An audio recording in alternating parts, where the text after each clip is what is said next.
Hello दोस्तों, कैसे हैं आप सभी लोग। आई होप अच्छे होंगे। अब हम बात करने जा रहे हैं आज हमारी क्लास नंबर 7 पे। तो क्लास नंबर 7 हम देख लेते हैं अभी। तो हमारी है जो क्लास 7, ठीक है। एक मिनट। क्लास 7, तो हम जो बात करने, एक मिनट दोस्तों, थोड़ा सा मैं इसे सही कर लेता हूँ। क्लास 7, ठीक है। तो हमने अभी तक जो था जीडीपी कंसेप्ट देख लिए थे। सभी जीडीपी के सभी कंसेप्ट हमने देख लिए थे। और उसके अलावा हमने देख लिया था आपका GNP, GDP, GNP, NNP, PCI, NNP, PCI, ये सभी कंसेप्ट हमने देख लिए थे। और इसके अलावा गवर्नमेंट एक्सपेंडिचर और गवर्नमेंट रिसिप्ट, और इसके अलावा हमने देख लिया था गवर्नमेंट डेफिसिट में हमने दो तरीके देखे थे सिर्फ। एक तो आरडी रेवेन्यू डेफिसिट और एक कैपिटल डेफिसिट, दो ही तरीके देखे थे। अभी उसमें थोड़ी सी टर्मिनोलॉजी बची हुई है। फिजिकल डेफिसिट क्या होता है, एक तो एफडी बोलते हैं जिसे फिजिकल डेफिसिट, वो बैंक वाली एफडी नहीं, उसे बोलते हैं फिक्स डिपॉजिट, ठीक है। फिक्स डिपॉजिट होता है वो। और ये होता है एफडी फिजिकल डेफिसिट, इसे बोलते हैं physical, not physical, physical deficit, ठीक है। वित्तीय घाटा, अब आप बोलेंगे रेवेन्यू घाटा और वित्तीय घाटे में क्या फ़र्क है। बिल्कुल फ़र्क होता है दोस्तों। वित्तीय घाटा मतलब हमारा टोटल जो वित्त है, जितना पैसा जो हमें आ रहा है, जो हमें वापस नहीं देना है, उसमें हमें कितना घाटा हुआ है। रेवेन्यू जो रेवेन्यू सोर्सेज से आ रहा है, जो राजस्व से आ रहा है हमारा घाटा, ठीक है। तो दोनों टर्मिनोलॉजी में बिल्कुल फ़र्क रहता है। इसके अलावा हम देखेंगे primary deficit, PD, primary deficit. इसके अलावा हम देखेंगे आपका ईआरडी, इफेक्टिव रेवेन्यू डेफिसिट,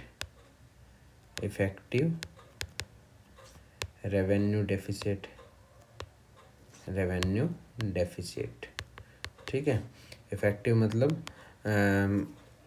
अभी इसका हिंदी देख के बताता हूँ आपको। बजटरी डॉक्यूमेंट में मैं इसका पूरा हिंदी नेम भी देख के आपको बता दूंगा। इसको तो बोलते हैं प्राथमिक घाटा, ये तो मुझे याद है, प्राथमिक घाटा।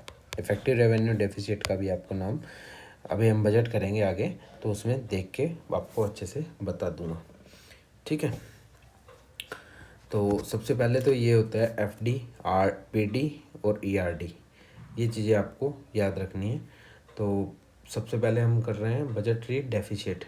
बजटरी डेफिसिट में हम कर लेते हैं प्राइमरी डेफिसिट। सबसे पहले प्राथमिक घाटा, ठीक है। प्राइमरी डेफिसिट में हमारा रहता है फिजिकल डेफिसिट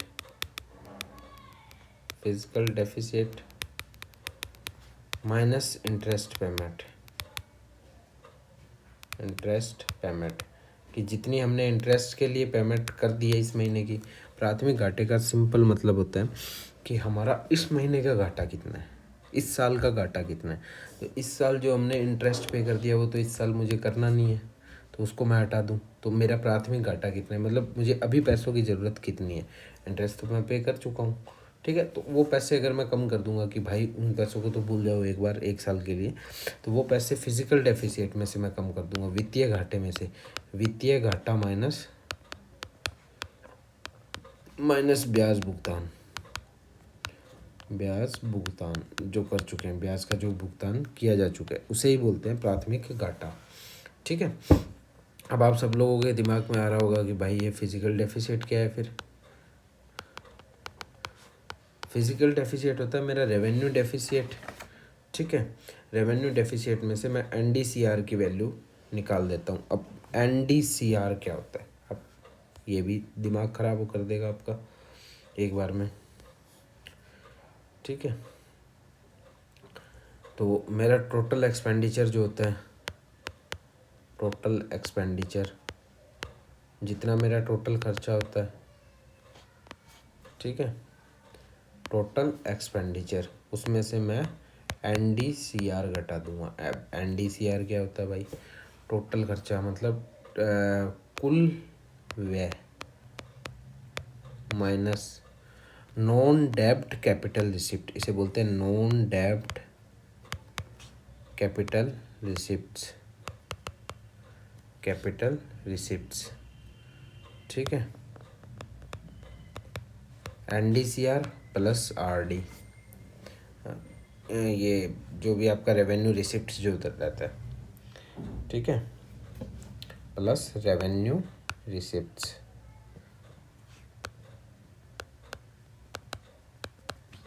राजस्व प्राप्तियां, नॉन डेब्ट कैपिटल रिसिप्ट। अब ये क्या होता है? सबसे बड़ी प्रॉब्लम यही आती है, सब बच्चों को यही दिक्कत आती है। तो अब मैं वापस से फिर से रिवाइज करवाने जा रहा हूँ। NDCR होता क्या है? हमने पढ़ा था sir revenue expenditure, revenue receipt, expenditure नहीं, सबसे पहले पढ़ते हैं रेवेन्यू रिसिप्ट, और एक था हमारा कैपिटल रिसिप्ट। ठीक है, रेवेन्यू रिसिप्ट की हमारी जो कंडीशन थी वो ये थी कि ना तो हम एसेट्स बेचेंगे, ना तो हमारा एसेट्स जो है वो ख़त्म होगा। ठीक है, ना तो एसेट्स बेच रहे हैं हम, और ना ही हमारी लाइबिलिटी क्रिएट होगी। ठीक है, यही तो कंडीशन थी हमारी, ना लाइबिलिटी बन रही है, ठीक है, और ना ही एसेट्स जो हमारा रिड्यूस हो रहा है। मतलब जो पैसा हमारे पास जो आ रहा है वो हमारी सोर्स ऑफ इनकम है, सोर्स ऑफ इनकम है, मतलब जो हमारी कमाई जो हो रही है वही तो है पैसा, रेवेन्यू रिसिप्ट में जो पैसा आ रहा है। जबकि कैपिटल रिसिप्ट में हमने क्या बोला था कि या तो हमारा एसेट्स बिकेगा, आइदर एसेट्स बिकेगा, और अगर ये नहीं बिकेगा तो हमारी लाइबिलिटी जो है वो बढ़ेगी। या तो कैपिटल रिसिप्ट में पैसा वहाँ से आ रहा है कि या तो हम पैसा लेके रहे हैं भाई साहब उधारी में, या हम लेके आ रहे हैं एसेट्स बेच के। ठीक है, अब एसेट बेचने वाला जो टाइप था, एसेट हमने कैसे बेचा था? हमने बेचा था डिसइन्वेस्टमेंट करके, इन्वेस्टमेंट करके। ठीक है, और डिसइन्वेस्टमेंट यानी विनिवेश करके, सरकारी कंपनियों में अपना हिस्सेदारी बेच दी थी हमने, उसे ही बोला हमने विनिवेश भाई। ठीक है, PSU में अपने शेयर जो थे वो बेच दिए थे, PSU को बेच दिया था हमने। ठीक है, दूसरा हमारा जो इसमें पैसा आ रहा था, जहाँ हम एसेट बेच रहे हैं, एसेट बेच रहे हैं, इस चीज़ को ध्यान में पकड़ना आपको, ये एसेट जो बेच रहे हैं ना, यही पार्ट है नॉन डेब्ट कैपिटल रिसिप्ट का। ऐसा कैपिटल रिसिप्ट जिस पे हमें कर्जा नहीं है, नॉन डेब्ट है। समझ में आ गई बात कि फुल फॉर्म क्या है? मैंने आपको पहले भी बोला था कि इकोनॉमिक्स जो है वो टर्मिनोलॉजी पे चलता है। अगर आपने टर्मिनोलॉजी पकड़ ली, इकोनॉमिक्स नहीं, इवन हर सब्जेक्ट टर्मिनोलॉजी पे ही चलते हैं। अगर आप टर्मिनोलॉजी को अच्छे से डिकोड कर पा रहे हैं तो आप उस सब्जेक्ट को बहुत ईजीली समझ जाएंगे। ठीक है, तो नॉन डेब्ट कैपिटल रिसिप्ट मतलब ऐसा कैपिटल रिसिप्ट, ऐसा पूंजीगत प्राप्तियां जो मैंने कर्जे से ना ली हो, यानी कर्जा नहीं लिया मैंने, मतलब मुझे वो ऐसे पूंजीगत प्राप्तियां जो मैंने कर्जे से नहीं लिए, मतलब मैंने पूंजीगत प्राप्तियां तो ली है पर कर्जा नहीं है कि भाई मुझे वापस देना है किसी को, वो मैंने तो वापस नहीं देना, तो कैसे पूंजीगत प्राप्तियां होगी? वापस नहीं देना तो भाई मैंने कुछ ना कुछ अपना सामान बेचा है। अब सामान क्या बेचने में क्या क्या चीज़ें आती है, सामान क्या क्या बेच सकता हूँ मैं? डिसइन्वेस्टमेंट कर सकता हूँ, या जिस भाई को पैसे मैंने उधारी में दे रखे हैं, जिस कंट्री को पैसे मैंने दे रखे हैं, वहाँ से मेरा पैसा मैं वापस ले लेता हूँ और वो ईमानदारी से अपना पैसा दे देता है, रिकवरी ऑफ लोन्स। ठीक है, या स्टेट से, जिन स्टेट को मैंने पैसे दे रखे हैं उन राज्यों से मैं पैसा ले लेता हूँ, रिकवरी ऑफ लोन, ऋण की वसूली, ऋण वसूली, वसूली भाई देखे हो गोलगप्पे, वो गोलमाल मूवी में, वैसे ही वसूली भाई की तरह हमने वसूली भी कर ली है और अपना सामान भी बेच दिया है, दोनों काम ही कर दिए। तो उस कंडीशन में हमारे पास जो पैसा आ रहा है वो सारा NDCR का पार्ट है, ठीक है। अब आपको इस चीज़ में दिक्कत नहीं आएगी। टोटल एक्सपेंडिचर मतलब कुल व्यय मेरा कितना हुआ है, किसको मैं साफ़ कर लेता हूँ, किसी को नोट डाउन करना है, किसी को 1 मिनट, किसी पर्सन को अगर स्क्रीनशॉट वगैरह लेना है तो ले सकता है, NDCR, ठीक है। मैं साफ साफ थोड़ा लिखने की कोशिश करता हूँ। रेवेन्यू रिसिप्ट आपका हो गया था, तो रेवेन्यू रिसिप्ट को हम कर लेते हैं, हो गया था हमारा। अब हमारा कैपिटल रिसिप्ट में सबसे पहली टर्मिनोलॉजी थी NDCR, नॉन डेप्ट कैपिटल रिसिप्ट, ठीक है। ये लीजिए, मैं यहाँ पे लिख देता हूँ नॉन डेप्ट साफ साफ, ताकि आपको स्क्रीनशॉट लेने में दिक्कत ना आए, कैपिटल रिसिप्ट, ठीक है। अब नॉन डेप्ट कैपिटल रिसिप्ट में क्या क्या चीज़ें होती है, नॉन डेप्ट कैपिटल रिसिप्ट में होती है, एक तो डिसइन्वेस्टमेंट, डिसइन्वेस्टमेंट होता है यानी विनिवेश, प्लस RL लिख लीजिए, recovery of loan, recovery of loans, ठीक है। प्लस ऋण वसूली, ठीक है। ऋण की हमने वसूली हमारी कर ली है। ये दोनों ही जो हिस्सेदारी है इसे ही बोलते हैं हम NDCR, ठीक है। तो टोटल एक्सपेंडिचर, अब कुल एक्सपेंडिचर जो है इसमें भी आपको याद रखना चाहिए कि कुल खर्चा कितना किया। तो कुल खर्चा मैंने रेवेन्यू एक्सपेंडिचर पे भी किया है और कैपिटल एक्सपेंडिचर पे भी किया है। तो दोनों मेरे खर्चे उसमें से माइनस कौन सा, एक तो मैंने विनिवेश प्लस ऋण वसूली NDCR माइनस कर दिया, और दूसरा मैंने माइनस कर दिया भाई साहब NDCR प्लस रेवेन्यू रिसिप्ट, ठीक है। रेवेन्यू रिसिप्ट कि मेरे पास जो पैसा आया, जो बिना बेचे बिना उधारी के जो पैसा आया, उस सब पैसे को मैंने माइनस कर दिया। तो ये है रेवेन्यू रिसिप्ट, राजस्व प्राप्तियाँ, ठीक है। राजस्व प्राप्तियाँ प्लस NDCR दोनों मैंने माइनस कर दिए टोटल एक्सपेंडिचर में से, तो मेरा आ गया फिजिकल डेफिसिट, ठीक है। अब हम करने जा रहे हैं बजट। तो ये टर्मिनोलॉजी हमारी इतनी ही बची हुई थी, मोस्टली ये हो चुकी है। उसके बाद क्राउडिंग आउट और क्राउडिंग इन इफेक्ट है, वो मैं आपको इसके बाद बता दूंगा, ठीक है। अब हम कर रहे हैं बजट एट ए ग्लैंस, ठीक है। ये रहा मेरा भारत सरकार का बजट।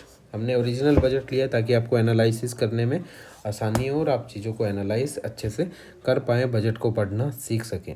गवर्नमेंट ऑफ इंडिया का budget at a glance name से आपको डाउनलोड करना हो तो गूगल पे अगर आप सीधा सर्च मारेंगे बजट एट ए ग्लैंस 26-27 तो आ जाएगा। फरवरी 2026, 1 फरवरी को बजट लॉन्च किया जाता है, ठीक है। 1 फरवरी 2026 को लॉन्च किया जाता है, किया था बजट इस बार का, ठीक है।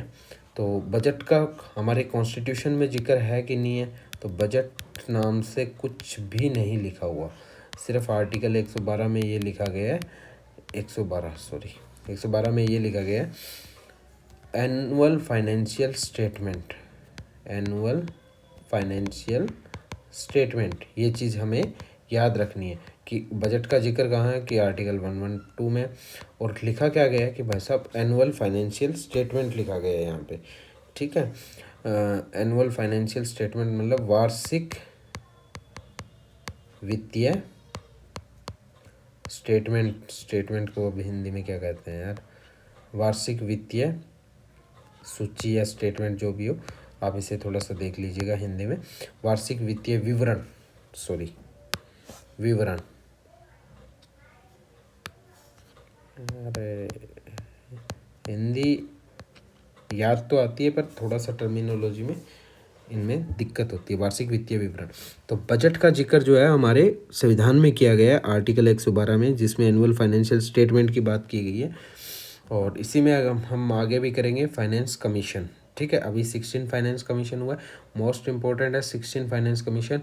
हर एग्ज़ाम में आपको सिंगल क्वेश्चन जरूर मिलने वाला है F16 फाइनेंस कमीशन पे, ठीक है। वो हम बाद में करेंगे, अभी बजट करते हैं। बजट में से क्या चीज़ें हमारे लिए इम्पोर्टेंट है।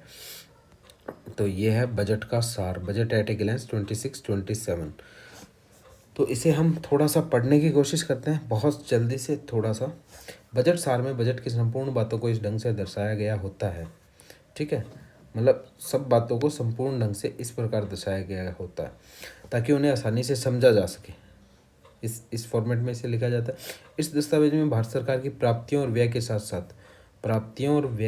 साथ भारत सरकार सेंट्रल गवर्नमेंट का जो है, ठीक है, दिस डॉक्यूमेंट्स और receipt and expenditure as well as physical deficit के साथ साथ क्या दिखाता है, राजकोषीय घाटा FD। ये रहा भाई साहब फिजिकल डेफिसिट, इसे ही हिंदी और अंग्रेजी में बोलते हैं फिजिकल डेफिसिट और राजकोषीय घाटा रेवेन्यू डेफिसिट, ठीक है, राजस्व घाटा, ठीक है। रेवेन्यू डेफिसिट हम कर चुके हैं। रेवेन्यू डेफिसिट क्या होता है, इफेक्टिव रेवेन्यू डेफिसिट। ERD हम लोगों ने नहीं किया है, ERD आपको बता देता हूँ मैं।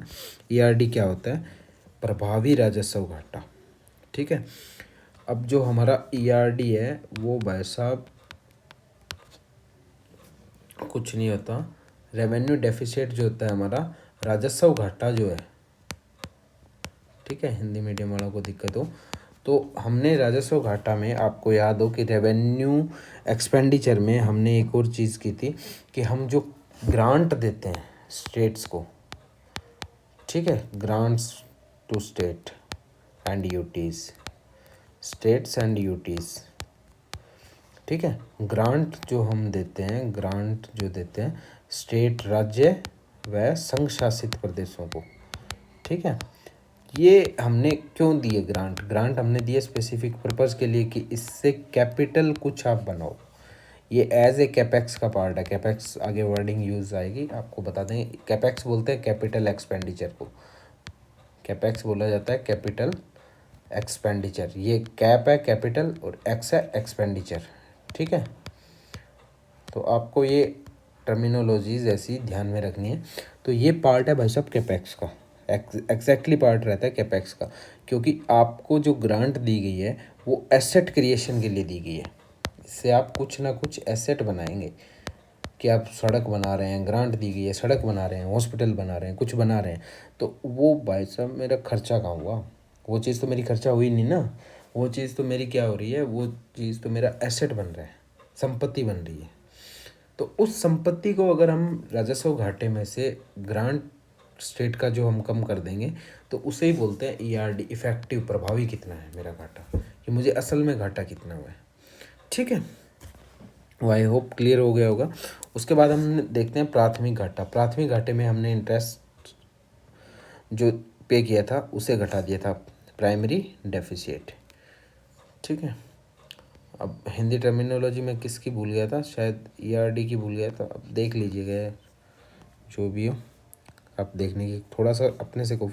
ग्राफ और इन्फोग्राफिक्स के माध्यम से प्राप्तियों के स्रोत और उनके व्यय का चित्रात्मक ब्यौरा दिया जाता है। इसके अलावा इस दस्तावेज में राज्यों और विधानमंडल वाले संघ राज्य क्षेत्र को हस्तांतरित किए गए संसाधनों, कार्यक्रमों, योजनाओं के लिए ये ऐसे ही, ठीक है। Expenditure through graph and infographics, ये बोला ग्राफ और वगैरह में बता के दिखाया गया।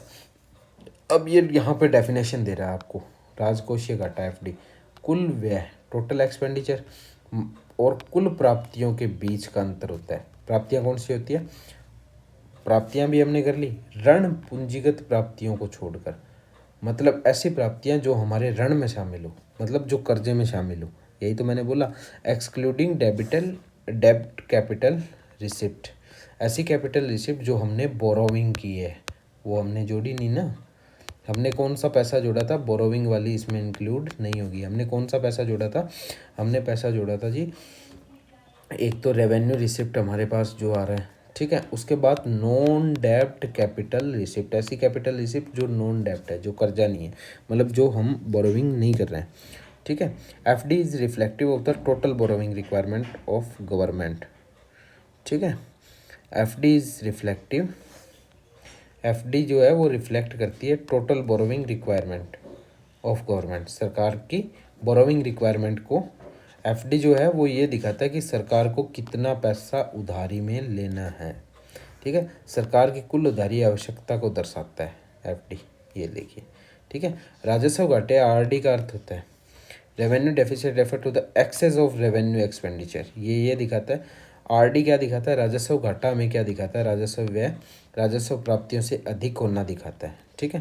प्रभावी राजस्व घाटा ईआरडी राजस्व घाटे और पूंजीगत आस्तियों के सर्जन हेतु, मैंने वही बोला, ईआरडी किसे बोलते हैं आप, रेवेन्यू डेफिसिट में से and grant in aid for creation of capital assets, revenue deficit plus हम revenue deficit plus grant to state, ठीक है।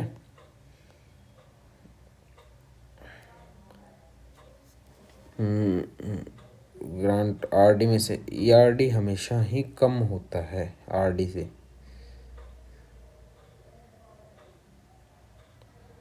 राजस्व घाटे और पूंजीगत आस्तियों के सृजन हेतु सहायता अनुदान के बीच का अंतर है।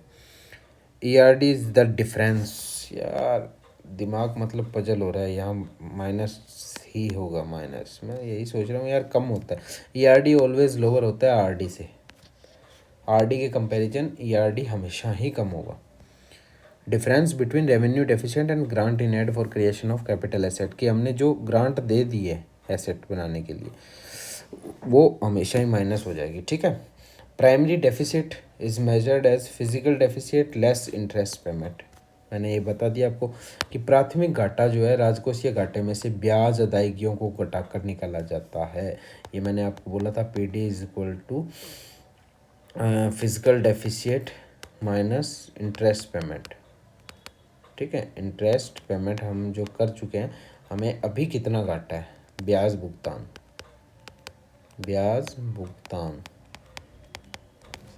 माइनस एफडी में से, मतलब वित्तीय घाटे में से, तो हमारा आ जाता है प्राथमिक घाटा, ठीक है। इफेक्टिव कैपिटल एक्सपेंडिचर कितना, refer to the sum of capital expenditure and grant in aid for creation of capital assets, ठीक है। इफेक्टिव कैपिटल एक्सपेंडिचर ज़्यादा नहीं पूछा जाता है, पर फिर भी आप देख लीजिए, इसमें लिखा है तो ज़रूर देखिए। Effective capex refer to the sum of total, मतलब टोटल चीज़ों का एक्सपेंडिचर होता है कि कैपिटल एक्सपेंडिचर प्लस, ठीक है, grant in aid for creation of capital assets, और जो ग्रांट दी जाती है किस लिए, कैपिटल एसेट्स के लिए, उन दोनों का सम होता है, उन दोनों का जोड़ होता है, ठीक है। The receipt and expenditure depicted in this document are net of receipt and recoveries as explained in the reconciliation statement provided in the receipt budget and expenditure profile document, ठीक है।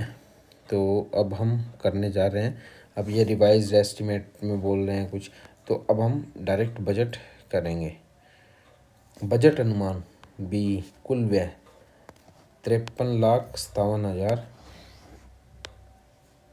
कुछ का हो रहा है, 53,47,000, ये है 53.47 लाख करोड़, ठीक है। आप इसे ऐसे लिख सकते हैं, जिसका अनुमान लगाया गया है, जिसका कुल पूंजीगत व्यय यानी कैपिटल एक्सपेंडिचर, ठीक है, पूंजीगत व्यय, पूंजी पर मतलब एसेट क्रिएशन में हम खर्च कर रहे हैं कितना, 12.21 लाख करोड़, ठीक है। इसे हम ऐसे भी लिख सकते हैं शॉर्ट टर्मिनोलॉजी में अगर आपको लिखना है। और प्रभावी पूंजीगत व्यय मतलब इफेक्टिव कैपिटल एक्सपेंडिचर, ECE की बात कर रहे हैं, ठीक है, जो अभी हम ऊपर करके गए ECE। इसमें क्या होता है, कैपिटल एक्सपेंडिचर में हम ग्रांट जोड़ देते हैं, उसमें तो ग्रांट कम कर देते हैं, इसमें ग्रांट जोड़ दी जाती है। तो ये कितना है, ECE कितना है, 17.14 लाख करोड़, ठीक है। यानी ECE ऑलवेज ज़्यादा होगा कैपिटल एक्सपेंडिचर से, जबकि इफेक्टिव रेवेन्यू डेफिसिट जो है वो ऑलवेज कम होगा आरडी से, ये चीज़ ध्यान रखना। आरडी के कंपैरिजन ये हमेशा ही कम होगा, क्योंकि इसमें से हमने ग्रांट जो दी है वो हमने घटा दी है, और यहाँ हमने ग्रांट जोड़ दिए, क्योंकि हमें देखना है भाई कर्जा कितना है, यहाँ पे देख रहे हैं हम कैपिटल एक्सपेंडिचर में कर्जा कितना है, और यहाँ हम देख रहे हैं घाटा कितना है। ठीक है, तो दोनों चीज़ों में फ़र्क है, ये चीज़ ध्यान रखना। ये घाटा देखा जा रहा है और ये देखा जा रहा है भाई कर्जा कितना है, एक्सपेंडिचर कितना हुआ है, खर्चा कितना हुआ है। तो ये कर्जा देखा जा रहा है, टोटल कितना खर्च हम कर चुके हैं। कर्जा भी नहीं बोल सकते एग्जैक्टली, खर्च कि कितना पैसा खर्च कर चुके हैं, चाहे जैसे मर्जी किया हो भाई। टोटल खर्चा कितना किया है हमने एसेट्स बनाने में। Total resource being transfer to the state included. ठीक है, तो अभी हम आगे बढ़ते हैं। तो आई होप हमारी क्लास शायद 15-20 मिनट की हुई होगी, तो ज़्यादा लंबी क्लास, थोड़ी सी लंबी आज होने वाली है क्लास, क्योंकि मैंने पहले ही बोला था बजट आधा आज कराने का प्रयास करता हूँ मैं। आधा हो सकता है 2 क्लास में आपका बजट हो पाए, तो ज़्यादा इसे लंबी नहीं करेंगे क्लास को। तो रेवेन्यू रिसिप्ट सबसे पहले आपको टर्मिनोलॉजीज़ ही ध्यान में रखनी है। राजस्व प्राप्तियाँ या रेवेन्यू रिसिप्ट। रेवेन्यू रिसिप्ट क्या होता है? टैक्स रेवेन्यू और नॉन टैक्स रेवेन्यू। यही तो हमने किया था कि टैक्स से कितना पैसा आ रहा है, नॉन टैक्स से कितना आ रहा है। टैक्स में डायरेक्ट और इनडायरेक्ट दोनों थे, और नॉन टैक्स में फीस फाइन सब चीज़ें थी। ठीक है, तो हमारा जो वास्तविक एक्चुअल जो था वो पुराना था 30.36 लाख करोड़। ठीक है, इसे लिखते हैं 30.36 लाख करोड़। ठीक है, और बजट का जो एस्टिमेट जो है हमारा, बजट का एस्टिमेट जो था वो ये था। ये हमें इतना इम्पोर्टेंट नहीं है क्योंकि ये पिछले बजट का था, याद नहीं रखना है। एक्चुअल हमें ज़रूर याद रखना है, एक्चुअल को हम नहीं छोड़ सकते भाई। एक्चुअल हमें ज़रूर याद रखना है 33.42 लाख करोड़, ये चीज़ हमें ज़रूर याद रखनी है। ठीक है, सबसे पहली चीज़ जो हमें ये रिवाइज्ड एस्टीमेट में जो हमारा बजट था वो 33.42 लाख करोड़ का था।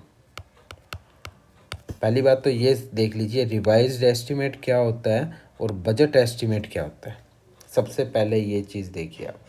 ठीक है, बजट एस्टीमेट होता है कि अभी बजट जो हमने जारी किया है, ये हमने जारी किया है जो फाइनेंशियल ईयर हमारा है 2026, और जो आगे 2 महीने, 1 महीने के लिए, 3 महीने के लिए रहने वाला है। 1 अप्रैल से हमारा फाइनेंशियल ईयर स्टार्ट होता है, तो ये 2026 में भी इंक्लूड होता है। 31 मार्च तक होता है, रिटर्न डेट आप सबको याद होगी, 31 मार्च तक होता है। तो ये जो 3 महीने जो होते हैं वो 2027 के होंगे। तो बजट जो है हमारा वो 2026 से लेके 2027 तक है। भले ही ये हमने प्रेजेंट इसे 1 फ़रवरी को किया, पर फाइनेंशियल ईयर हमारा प्रभावित कब से हुआ? ये 1 अप्रैल से। ठीक है, पहली चीज़ तो आपको ये क्लियर कर लेनी है। अब बजट एस्टिमेट क्या होता है? बजट एस्टिमेट का ये होता है कि बजट में हमने क्या अनुमान लगाया, ये होता है बजट अनुमान। ठीक है, जो एक तुक्का होता है कि भाई साहब इसके अराउंड हमारा रह सकता है। तो बजट एस्टिमेट हमेशा ही ज़्यादा होगा, ये चीज़ ध्यान रखिएगा। और जो आपका एक्चुअल होगा वो ऑलवेज़ कम होगा। बजट एस्टिमेट के बाद आता है हमारा रिवाइज्ड एस्टिमेट, कि हमारा संशोधित अनुमान कितना था। संशोधित मतलब संशोधन करती है सरकार कि 1 साल बीत गया, उसके बाद में संशोधन किया जाता है इकोनॉमिक सर्वे में। ठीक है, आर्थिक समीक्षा जिसे बोलते हैं, उसमें संशोधन किया जाता है। ठीक है, और एक्चुअल उसके बाद और एक्चुअल निकलता है जो होता है असली कंडीशन क्या थी। तो हमें रिवाइज एस्टिमेट पे ज़्यादा ध्यान देना है, एक्चुअल पे फिर भी थोड़ा कम हम ध्यान दे सकते हैं, फिर भी एक्चुअल को थोड़ा सा देख लीजिएगा। बजटरी एस्टिमेट का अनुमान हमें क्वेश्चन में लिख के बोलेगा बजट एस्टिमेट कितना था 2026 में, राजस्व प्राप्तियां हमारी कितनी थी बजट के मुताबिक, तो 35.33 लाख करोड़। ठीक है, तो अब हम साफ पेज पे लिखने की कोशिश करते हैं यहाँ, ताकि आप लोगों को ये चीज़ें याद हो जाए अच्छे से। ठीक है, तो राजस्व प्राप्तियाँ,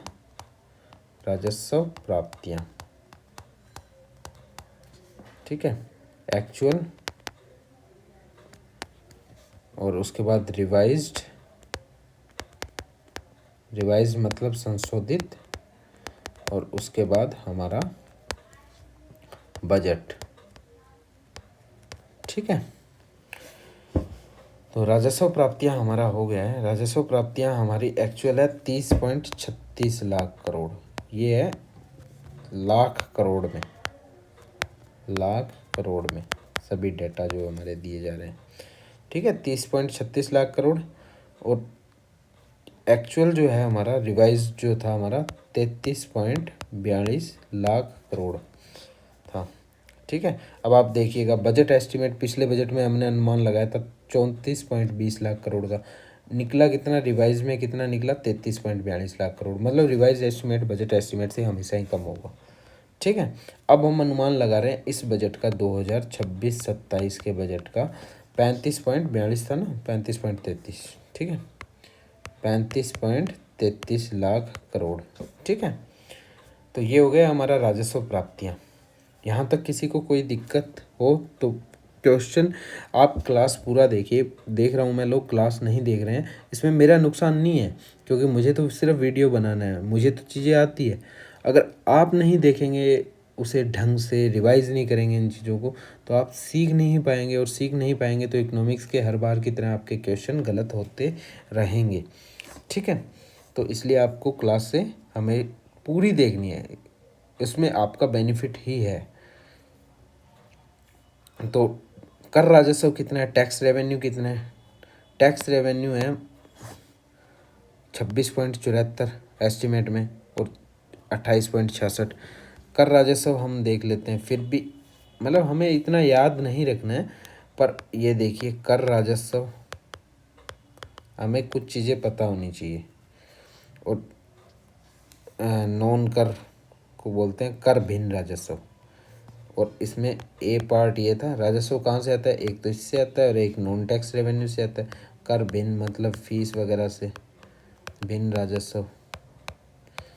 तो ये इतना इम्पोर्टेंट डेटा नहीं है, ये हम याद ना भी करें तो भी हमारा चलेगा, पर इसमें एक चीज़ हमें इम्पोर्टेंट याद करनी है, वो मैं अभी आपको बता देता हूँ क्या याद करनी है।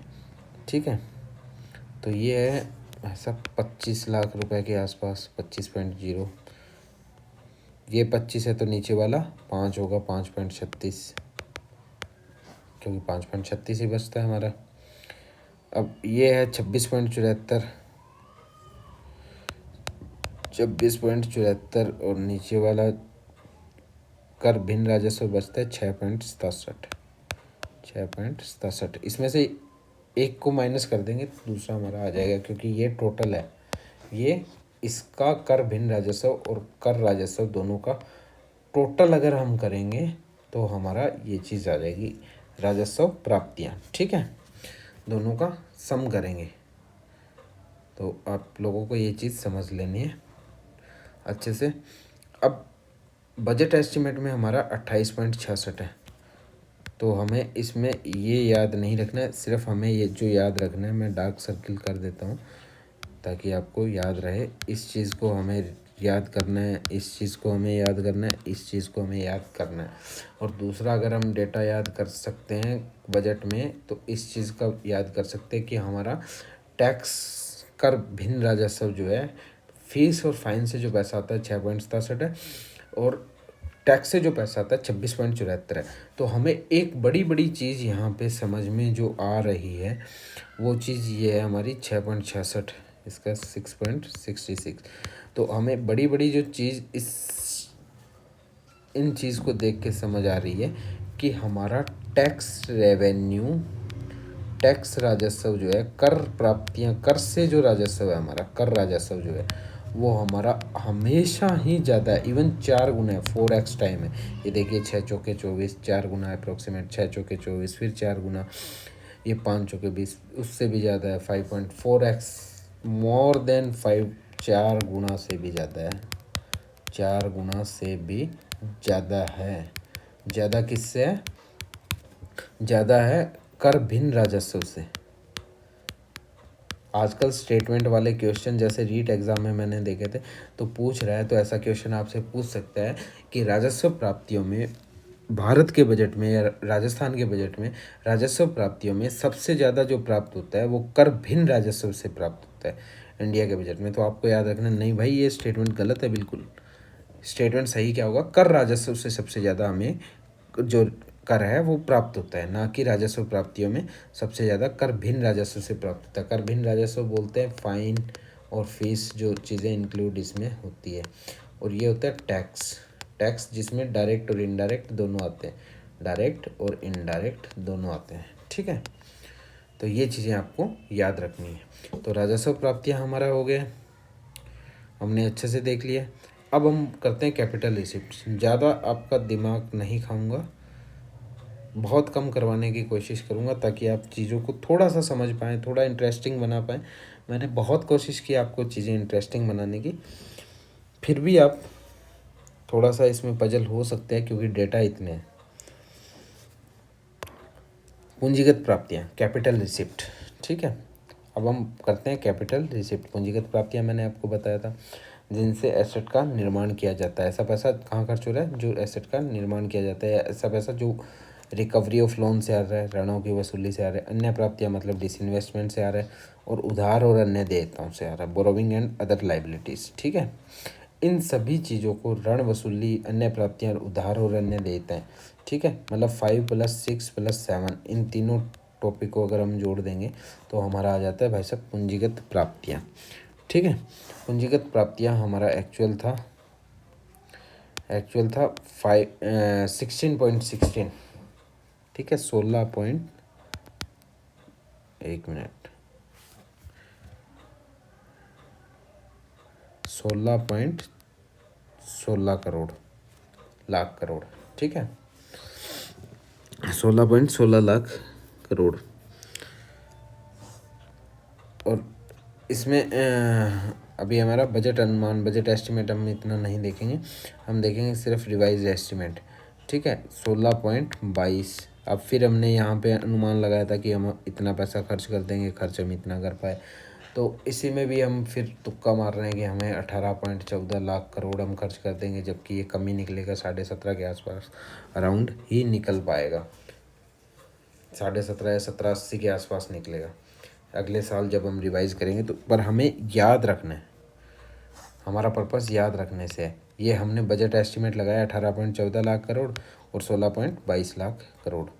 तो अब हम इसमें काउंट कर लेते हैं कैपिटल रिसिप्ट, पूंजीगत प्राप्तियाँ। पूंजीगत प्राप्तियाँ, ठीक है, पूंजीगत प्राप्तियाँ हमारी है 16.16 लाख करोड़, 16.16 लाख करोड़। दूसरी थी हमारी 16.22 लाख करोड़, रिवाइज एस्टिमेट में थी 16.22 लाख करोड़। और तीसरी थी हमारी 18.14 लाख करोड़। ठीक है, बजट एस्टिमेट में हमने लगाया 18.14 लाख करोड़। अब पूंजीगत प्राप्तियाँ में हमारा सबसे ज़्यादा जो पैसा आता है बोरोविंग से आता है। आपको जो चीज़ याद रखनी है, इम्पोर्टेंट चीज़ यही है, बोरोविंग से सबसे ज़्यादा पैसा आता है कैपिटल रिसिप्ट में। बोरोविंग में 15.74। ठीक है, अब हमें याद रखना 16 पॉइंट में से सबसे ज़्यादा पैसा तो बोरोविंग से ही आ रहा है हमारा। ठीक है, 15.68, 15.58 एक्चुअल, रिवाइज एस्टिमेट जो था अब 16.95, कि हम बोरोविंग बढ़ाते जा रहे हैं। ये देखिए बोरोविंग हमारी लगातार बढ़ रही है। 15.74 था, यहाँ पे 15.58 किया, कम किया थोड़ा सा पिछली बार जो था रिवाइज एस्टिमेट में, पर फिर हमने बढ़ा दिया बोरोविंग, इस बार फिर बढ़ा दिए। कैपिटल एक्सपेंडिचर के चक्कर में, कैपिटल रिसिप्ट के चक्कर में हमने फिर बोरोविंग बढ़ा दी है, मतलब हम उधारी में पैसा ज़्यादा लेके आ रहे हैं। तो सबसे ज़्यादा हम जो पैसा लेंगे उधारी का पैसा हमारे पास सबसे ज़्यादा आ रहा है 15.74। तो हमें ये याद रखना है कि कैपिटल रिसिप्ट में सबसे ज़्यादा पैसा कहाँ से आ रहा है, तो सबसे ज़्यादा पैसा आ रहा है उधारी से 15.58 और 16.95। अब स्टेटमेंट देगा कि कैपिटल रिसिप्ट में उधारी का पैसा जो है, या उधार जो हमने पैसा लिया है वो हमारा बढ़ रहा है, तो बिल्कुल बढ़ रहा है। हमें इस स्टेटमेंट को टिक कर देना है कि हाँ बिल्कुल बढ़ रहा है भाई साहब, क्या आप सही बोल रहे हो जो बोल रहे हो। अब हमारी टोटल रिसिप्ट हो जाती है, टोटल रिसिप्ट और टोटल व्यय। इसे हम सिर्फ देखने की इन आंकड़ों को कोशिश हमारी जारी है अभी, कि हम आंकड़े देख रहे हैं कि हमें आंकड़े कहाँ से और क्या क्या आंकड़े हमें मिल रहे हैं, टोटल रिसिप्ट और टोटल एक्सपेंडिचर। बाकी चीज़ें आपको कल करवाने का प्रयास करेंगे। शायद क्लास ज़्यादा लंबी हो गई है मेरे ख्याल से। कुल प्राप्तियाँ करवाएं कि नहीं करवाएं, चलिए आपको कल करवाते हैं यार, ज़्यादा कंफ्यूज हो जाओगे वरना आप। ठीक है, इतना स्क्रीनशॉट जिसको लेना हो ले सकता है स्क्रीनशॉट, ये डाउनलोड करना हो तो आप गूगल क्रोम खोलिए, गूगल पे जाइए और उस पर लिखिए बजट एट ए ग्लैंस। ठीक है, बजट एट ए ग्लैंस आप लिखेंगे तो ये PDF आपके सामने आ जाएगी। ऊपर ही ऊपर टैब होगा, उसको क्लिक करेंगे अपने मोबाइल से किसी से भी तो आप इस डेटा को देख सकते हैं। ये गवर्नमेंट का डेटा है, ओरिजिनल बजट मैं यूज़ कर रहा हूँ यहाँ पे, किसी भी तरीके से अपना कुछ भी यूज़ नहीं कर रहा हूँ कि आपको भ्रमित किया जाए कि भाई ये हो रहा है, ये हो रहा है, ये हो रहा है। नहीं, आप ओरिजिनल चीज़ों को देखिए, ओरिजिनल चीज़ों को पढ़ना सीखिए और अच्छे से पढ़ेंगे, अच्छे से करेंगे भाई, मज़े लेके पढ़ने आराम से, सीख सीख के। अगर हम सीखेंगे तो बिल्कुल सब चीज़ें हो जाएगी, कोई दिक्कत नहीं है कहीं पे भी। ठीक है, ओके, धन्यवाद दोस्तों। अब हम नेक्स्ट क्लास में इसको और कंटिन्यूस करेंगे और पूरा करने की कोशिश इसे करेंगे क्योंकि काफ़ी लंबा चौड़ा चैप्टर है। और अगर आपको ये अच्छे से समझ में आ गया तो आपको आधे से ज़्यादा इकोनॉमिक्स समझ आ जाएगी। ज़्यादा उसमें उसके बाद इकोनॉमिक्स में ज़्यादा कुछ बचता नहीं है। सबसे ज़्यादा टर्मिनोलॉजी इकोनॉमिक्स इन्हीं चीज़ों के अराउंड घूमता रहता है। इसके बाद सिर्फ एक चैप्टर बचता है हमारे पास, मॉनेटरी पॉलिसी हम कर चुके हैं, उसमें थोड़ा सा बैंकिंग सेक्टर का रहता है। उसके अलावा इकोनॉमिक्स में ज़्यादा कुछ नहीं बचता है। ठीक है।